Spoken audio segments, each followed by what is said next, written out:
જય ખોડિયારમાં, જય ભારત, જય આરસી. જય માતાજી. શું નામ તમારું? મંજુલા. સરસ. તો તમને જે પગનો દુખાવો રહેતો હતો તો આપણે શું તમે વસ્તુ વાપરી તો તમને પગનો દુખાવો મટી ગયો? મેં ગામા વાપરી. બરોબર, આ ગામા વાપરી.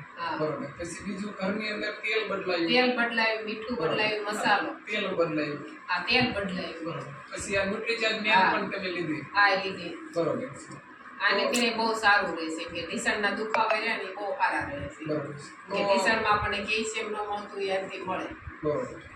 તો માસીને લગાતાર 3 મહિના ગામા ઓરિજિનલ, ન્યુટ્રીચાર્જ મેન અને આપણું રાઈસ બ્રાન તેલ, હેલ્થગાર્ડ તેલ વાપરવાથી જોરદાર રિઝલ્ટ આવ્યું છે કે જે ઢીસણ દુખતા હતા એમને મટી ગયા છે અને જે વજન પણ ફેરફાર થઈ ગયો છે, વજન પણ ઓછું થયો છે અને ખાસ કામ કરવાની બધી રીતે મજા આવે છે અને ખૂબ ટીમની અંદર આગળ વધતા રહે છે અને ખૂબ લોકોને દવાખાના છોડાવવાનું આ અભિયાન સાથે અમે કામ કરી રહ્યા છીએ. તો નામ ઘનશ્યામ કાલિયા. જય હિન્દ, જય આરસીએમ. જય ખોડિયારમાં, જય ભારત, જય આરસી.